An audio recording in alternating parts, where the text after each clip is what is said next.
नमस्कार। दिन भर की बड़ी खबरों में आपका स्वागत है। मैं हूं आपके साथ आराधना।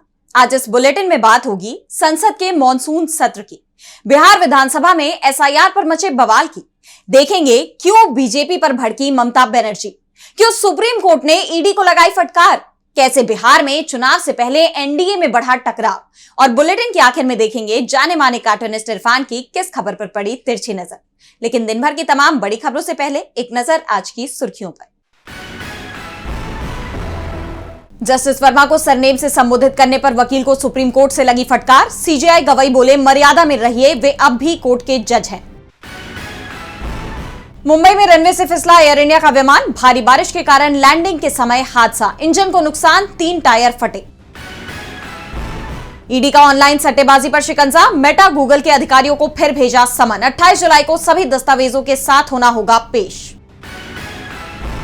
शेयर बाजार में तेजी, 442 अंकों की बढ़त के साथ 82,200 पर बंद हुआ सेंसेक्स, तो 122 अंकों की बढ़त के साथ 25,090 पर बंद हुआ निफ्टी।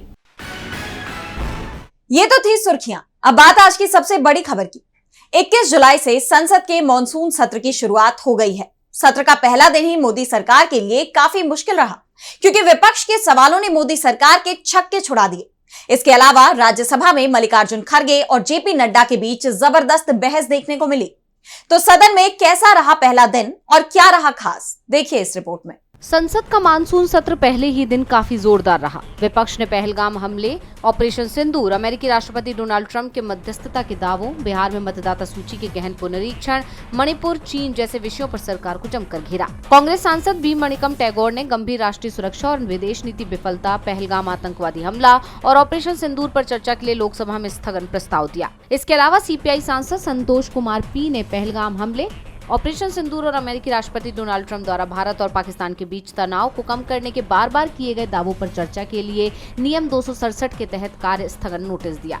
सदन की कार्यवाही शुरू होते ही विपक्ष ने नारेबाजी करते हुए ऑपरेशन सिंदूर पर चर्चा की मांग की। वहीं राज्यसभा में कांग्रेस अध्यक्ष मल्लिकार्जुन खड़गे ने अमेरिकी राष्ट्रपति ट्रंप द्वारा बार बार भारत पाकिस्तान के बीच मध्यस्थता के दावे पर भी सरकार से हालात स्पष्ट करने की मांग की। लोकसभा में राहुल गांधी ने भी इस मुद्दे को उठाने की कोशिश की, लेकिन उन्हें बोलने नहीं दिया गया, जिसे लेकर कांग्रेस ने सरकार पर तीखा हमला बोला और कहा कि विपक्ष के नेता को ही सदन में बोलने नहीं दिया जा रहा है। वहीं विपक्ष के विरोध का असर ये हुआ कि सरकार ऑपरेशन सिंदूर पर चर्चा के लिए तैयार हो गई। 16 घंटे का समय ऑपरेशन सिंदूर पर चर्चा के लिए तय किया गया है, लेकिन चर्चा इस सप्ताह नहीं होगी बल्कि 28 जुलाई के बाद कराई जाएगी।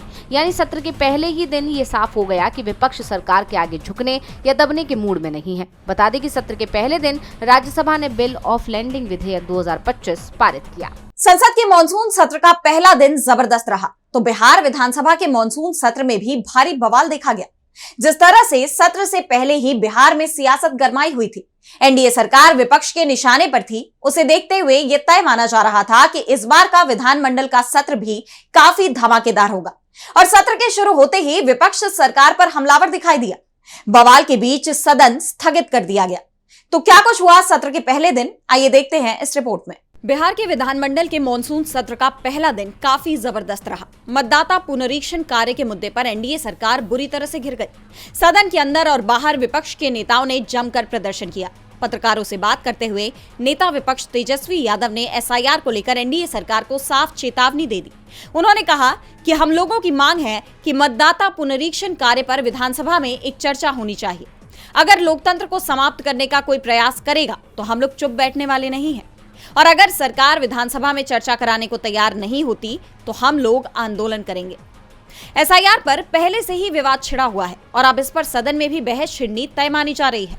विपक्ष के तेवर एनडीए सरकार की चिंता बढ़ा रहे हैं। सदन की कार्यवाही शुरू होते ही सबसे पहले विधानसभा अध्यक्ष नंद किशोर यादव ने बोलना शुरू ही किया था कि इस दौरान ही विपक्ष के विधायकों ने नारेबाजी शुरू कर दी।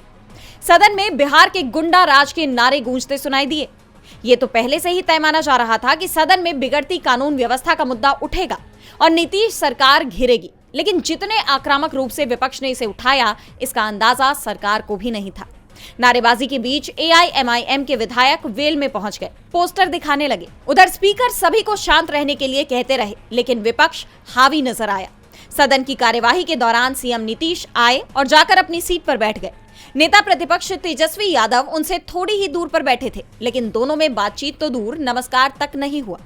प्रदेश में बढ़ते क्राइम को लेकर पूर्व मुख्यमंत्री राबड़ी देवी ने सीएम का इस्तीफा मांग लिया। उन्होंने कहा कि नीतीश कुमार इस्तीफा दे और अपने बेटे को मुख्यमंत्री बनाए।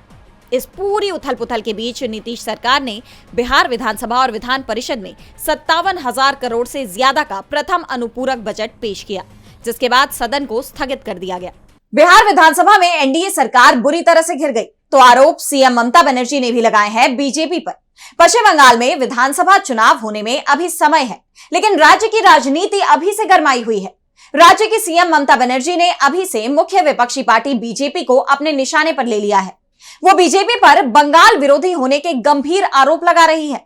उसी कड़ी में टीएमसी ने शहीद दिवस रैली की, जिसमें ममता ने बीजेपी और मोदी सरकार पर जमकर हमला बोला।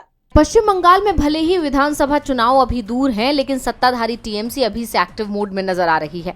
उसी के चलते टीएमसी ने शहीद दिवस रैली की, जिसमें मुख्यमंत्री ममता बनर्जी से लेकर लोकसभा सांसद अभिषेक बनर्जी ने केंद्र की मोदी सरकार और बीजेपी पर जमकर हमला बोला। আমরা सब भाषा के सम्मान करी, हिंदी को भी हम प्यार करते हैं, हम गुजराती को भाषा को भी प्यार करते हैं, हम मराठी भाषा को भी प्यार करते हैं, हम राजस्थानी भाषा को भी प्यार करते हैं, हम हर लैंग्वेज को प्यार करते हैं। लेकिन आप बांग्ला भाषा का ऊपर संतोष क्यों कर रहे हैं? क्यों कर रहे हैं? बांग्ला आजादी का लड़ाई में लड़े थे, बांग्ला नवजागरण किए थे, बांग्ला जो कर सकता है और कोई नहीं कर सकता है। इसी के लिए मने राखबेन, बांग्लाए माटी दूर जोए घाटी, बांग्लाए माटी दूर जोए घाटी। जेने रेखो दुर्बृत्त, আমরা ভাঙি তবু আমরা মচকাই না, মনে রাখবেন। ममता बनर्जी ने भाषा विवाद को लेकर जारी विवाद के बीच बंगाली भाषा के अपमान और विरोध का मुद्दा उठाया। ममता बनर्जी ने विपक्षी दलों और मुख्यतः बीजेपी पर हमलावर होते हुए कहा कि जो लोग सोचते हैं कि ममता अभिषेक तृणमूल को गाली देकर बच निकलेंगे, वो ऐसा नहीं कर पाएंगे। अब अगर कोई तुम्हें चोर कहे तो तुम जवाब में कहोगे कि तुम चोर और लुटेरे हो। ममता ने कहा है कि हमारी लड़ाई तब तक जारी रहेगी जब तक हम बीजेपी को केंद्र से बाहर नहीं कर देते। उन्होंने आरोप लगाया कि बीजेपी और चुनाव आयोग बंगाल के खिलाफ साजिश रच रहे हैं और बंगालियों को मतदाता सूची से हटाना चाहते हैं। उन्होंने कहा कि बीजेपी शासित राज्यों में बंगालियों को परेशान किया जा रहा है और उन्हें हिरासत शिविरों में रखा जा रहा है। इसके साथ ही ममता ने बिहार विधानसभा चुनाव के लिए वोटर लिस्ट के स्पेशल इंटेंसिव रिवीजन प्रोसेस को लेकर भी चुनाव आयोग को अपने निशाने पर ले लिया। यानी साफ है, सीएम ममता बनर्जी ने विधानसभा चुनाव के लिए अभी से कमर कस ली है। सीएम ममता बीजेपी पर बुरी तरह भड़क गई तो फटकार ईडी को भी लगी। देश में मोदी सरकार के आने के बाद से ईडी सहित तमाम दूसरी जांच एजेंसियां जरूरत से ज्यादा सक्रिय हो गई हैं, जिसे लेकर विपक्ष सरकार पर हमलावर भी रहता है। यही नहीं, ईडी को कोर्ट से बार बार फटकार भी लगती है। लेकिन 21 जुलाई का दिन ईडी के लिए फटकार खाने का दिन बन गया। कई मामलों में ईडी को सुप्रीम कोर्ट से लेकर हाई कोर्ट तक फटकार लगी। देखिए ये रिपोर्ट। ईडी मोदी सरकार के इशारों पर काम करती है। विपक्ष तो ये आरोप लगाता ही रहता है, लेकिन इस बार सुप्रीम कोर्ट ने भी ईडी को फटकार लगाते हुए कुछ ऐसा कह दिया जिससे विपक्ष के आरोपों को बल मिल गया है। दरअसल सुप्रीम कोर्ट ने कहा कि राजनीतिक लड़ाइयां चुनाव में लड़ी जानी चाहिए, जांच एजेंसियों के जरिए नहीं। ईडी का इस तरह इस्तेमाल क्यों हो रहा है? बता दें कि सीजेआई बीआर गवई और जस्टिस के विनोद चंद्रन की bench Mysore urban development board case में ईडी की अपील पर सुनवाई कर रही थी। सुनवाई के दौरान सीजेआई ने कहा कि हमारा मुंह मत खुलवाइए, नहीं तो हम ईडी के बारे में कठोर टिप्पणियां करने के लिए मजबूर हो जाएंगे। इसके अलावा सीजेआई ने कहा कि मेरे पास महाराष्ट्र का कुछ अनुभव है, आप देश भर में इस हिंसा को मत फैलाइए। दरअसल ईडी ने कर्नाटक के मुख्यमंत्री सिद्धारमैया की पत्नी बीएम पार्वती को मूडा केस में समन भेजा था। कर्नाटक हाईकोर्ट ने मार्च में यह समन रद्द कर दिया था। इसके बाद ईडी ने इसे सुप्रीम कोर्ट में चुनौती दी थी। उसी मामले में सुनवाई करते हुए सुप्रीम कोर्ट ने ईडी को खरी खोटी सुनाई। और तो और मामले में ईडी को सुप्रीम कोर्ट से करारा झटका भी लगा, क्योंकि कोर्ट ने ईडी की अपील को खारिज भी कर दिया। इससे पहले भी कई मामलों को लेकर सुप्रीम कोर्ट ईडी के खिलाफ सख्त रुख इख्तियार करता रहा है। ऐसे में एक और मामले में कोर्ट की ईडी के खिलाफ नाराजगी बता रही है कि केंद्र सरकार की मंशा को सुप्रीम कोर्ट भी समझ रहा है, क्योंकि कोर्ट ने ईडी के सहारे से केंद्र की मोदी सरकार पर भी निशाना साधा है।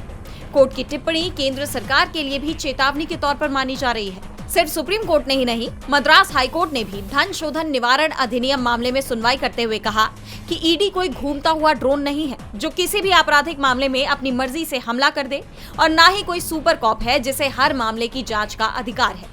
यानी कहा जा सकता है कि हाई कोर्ट से लेकर सुप्रीम कोर्ट तक ईडी पर सभी की नजर बनी हुई है। केंद्रीय जांच एजेंसियों की कार्रवाई सवालों से घिर गई है। वैसे सवाल तो एनडीए गठबंधन को लेकर भी बने हुए हैं। बिहार में विधानसभा चुनाव से पहले एनडीए में घमासान मचा हुआ है और अब बिहार एनडीए विधायक दल की बैठक बुलाई गई, जिसमें उप मुख्यमंत्री विजय सिन्हा और मंत्री अशोक चौधरी के बीच तीखी बहस हो गई, जिसके बाद एनडीए का टकराव खुलकर सामने आ गया। देखिए ये रिपोर्ट।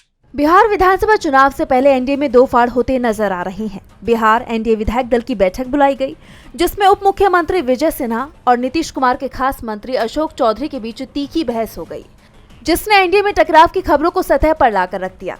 ग्रामीण कार्य विभाग के कार्यक्रम में स्थानीय विधायक को नहीं बुलाए जाने पर विजय सिन्हा ने अशोक चौधरी से नाराजगी जताई। इसी बात को लेकर एनडीए विधायक दल की बैठक के बीच में ही दोनों के बीच बहस हो गई। इस दौरान बैठक में सीएम नीतीश कुमार समेत एनडीए घटक दल के सभी नेता मौजूद थे। बैठक में विजय सिन्हा ने कहा कि गठबंधन धर्म का पालन सिर्फ एक सहयोगी नहीं बल्कि सभी सहयोगियों को करना होगा। विजय सिन्हा ने बैठक में प्रहलाद यादव का मामला उठाते हुए कहा कि प्रहलाद यादव ने सरकार बनाने में समर्थन दिया था और इसकी जानकारी शीर्ष नेताओं को पहले से थी। ग्रामीण कार्य विभाग में ग्लोबल टेंडरिंग को लेकर विधायकों ने नाराजगी जताई। विधायकों का कहना था कि ग्लोबल टेंडरिंग से चुनाव में नुकसान हो रहा है। एनडीए के विधायकों ने नल जल योजना को लेकर भी नाराजगी जाहिर की। ऐसे में जेडीयू और बीजेपी के बीच जारी तनाव खुलकर सतह पर आ गया है, जिससे साफ साफ संकेत मिल रहे हैं कि चुनाव से पहले एनडीए बिखर जाएगा, और अगर वाकई में ऐसा होता है तो यह एनडीए के लिए बड़ा नुकसान साबित होगा।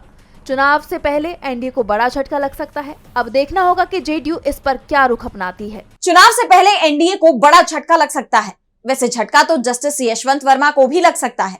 संसद के मॉनसून सत्र में उनके खिलाफ महाभियोग प्रस्ताव लाया जाएगा और इस पर फैसला होगा, जिसके लिए सांसदों की तरफ से लोकसभा स्पीकर ओम बिरला को प्रस्ताव भी सौंप दिया गया।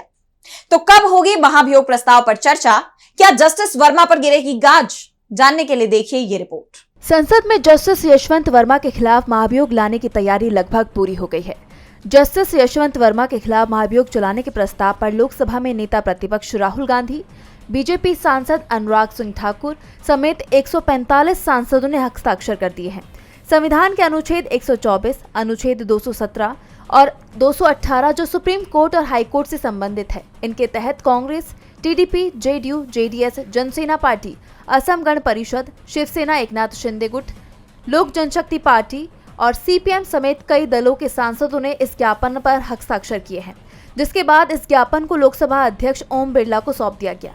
उम्मीद जताई जा रही है कि अगले हफ्ते इस पर चर्चा हो सकती है। हालांकि इस बारे में जब संसदीय कार्य मंत्री किरेन रिजिजू से पूछा गया तो उन्होंने कहा, मैं प्राथमिकता के आधार पर किसी भी चीज पर कोई कमेंट नहीं कर सकता, क्योंकि जब तक ये प्रस्ताव स्पीकर की इजाजत से बीएसी की ओर से पारित नहीं हो जाता, मेरे लिए कुछ भी कहना कठिन है। दरअसल 15 मार्च 2025 को जस्टिस वर्मा के दिल्ली स्थित सरकारी निवास पर आग लग गई थी। इस दौरान दमकल कर्मियों को उनके बंगले में भारी संख्या में नोट मिले, जिस पर सुप्रीम कोर्ट ने जांच कमेटी बिठाई और जस्टिस वर्मा को दोषी पाया, जिसके बाद तत्कालीन सीजेआई संजीव खन्ना ने जस्टिस वर्मा के खिलाफ महाभियोग लाने की सिफारिश की थी। जस्टिस वर्मा का बाद में इलाहाबाद हाई कोर्ट में ट्रांसफर कर दिया गया था। हालांकि उन्होंने सुप्रीम कोर्ट में इस कार्रवाई को चुनौती भी दी है। ऐसे में देखना होगा कि संसद में इस प्रस्ताव पर क्या फैसला होता है। नजरें सुप्रीम कोर्ट पर भी बनी हुई हैं। जस्टिस वर्मा का मामला लगातार तूल पकड़ रहा है तो पश्चिम एशिया में जंग के बादल नहीं छट पा रहे। इजरायल और ईरान के बीच सीज फायर हुआ तो सीरिया में नया मोर्चा खुल गया। पहले सीरिया पर इजरायल ने हमला किया, बाद में इजरायल और सीरिया के बीच सीज फायर हो गया तो तुर्की इस जंग में कूद पड़ा है और उसने सीरिया पर हमला कर दिया है। सीरिया में जो सरकार है उसे तुर्की का समर्थक माना जाता है। ऐसे में तुर्की के हमले से सीरिया का संकट और गहराता दिखाई दे रहा है। तो क्या है पूरा मामला, देखेंगे इस रिपोर्ट में। सीरिया के अलेप्पो में जबरदस्त धमाके सुने गए हैं। एक बार फिर सीरिया पर हवाई हमला हुआ है। सबसे बड़ी बात तो ये है कि इस बार ये हमला इजरायल की तरफ से नहीं हुआ, बल्कि सीरिया के दोस्त तुर्की की तरफ से हुआ है। तुर्की ने अपने हमलों में सीरिया डेमोक्रेटिक फोर्सेस के ठिकानों को निशाना बनाया। बीते दिनों ड्रूज समुदाय को लेकर इजरायल की तरफ से सीरिया पर किए गए हमले रोक दिए गए हैं। दोनों देशों के बीच सीज फायर है। ऐसे में लगने लगा था कि सीरिया में शांति लौट रही है, लेकिन अब तुर्की ने जो किया उससे एक बार फिर सीरिया संकट में नजर आ रहा है। तुर्की सीधे तौर पर इसे अपनी राष्ट्रीय सुरक्षा के लिए खतरा मानता है। तुर्की की कोशिश है कि सीरिया की सीमा के अंदर तकरीबन 30 किलोमीटर तक के हिस्से को एसडीएफ के कब्जे से खाली कराया जाए, जिससे उसे सेफ जोन घोषित कर सीरियाई शरणार्थी बसाए जा सके। इसके अलावा तुर्की एसडीएफ पर हमला कर अमेरिका पर दबाव भी बनाना चाहता है। दरअसल अमेरिका एसडीएफ के पक्ष में रहा है। यूएस की तरफ से एसडीएफ को आईएसआईएस से मुकाबले में सहयोग और हथियार भी दिए गए थे। इराक में एसडीएफ अमेरिका की मदद करता रहा है। खास बात यह है कि इन हमलों को तुर्की अपनी आत्मरक्षा में उठाया गया कदम बताता है। हालांकि बशर अल असद के सीरिया से भाग जाने के बाद तुर्की की ओर से पहली बार ऐसा हमला किया गया। बता दें कि इस समय सीरिया पर अहमद अल शरा का शासन है, जो एचटीएस के प्रमुख रहे हैं। तुर्की का सीरिया के तख्ता पलट में भले ही सीधा हाथ नहीं था, लेकिन एचटीएस को सपोर्ट करने और अल शरा को राष्ट्रपति बनाने में वो पर्दे के पीछे लगातार एक्टिव था। इसी के चलते तुर्की के हमले के बावजूद सीरिया की तरफ से कोई तीखी प्रतिक्रिया देखने को नहीं मिली है। और बुलेटिन के आखिर में देखेंगे जाने माने कार्टूनिस्ट इरफान की किस खबर पर पड़ी तिरछी नजर।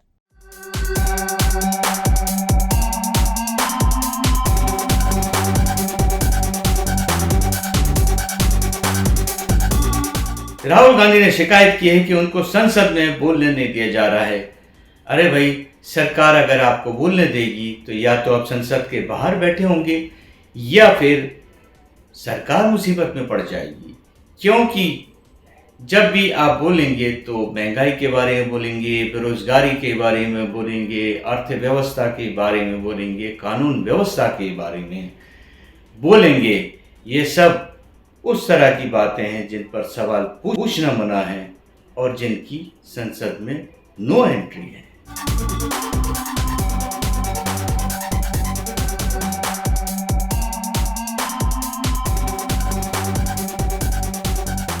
बहुत बहुत शुक्रिया इरफान जी। तो आज इस बुलेटिन में इतना ही। आप देखते रहिए डीबी लाइव। नमस्कार।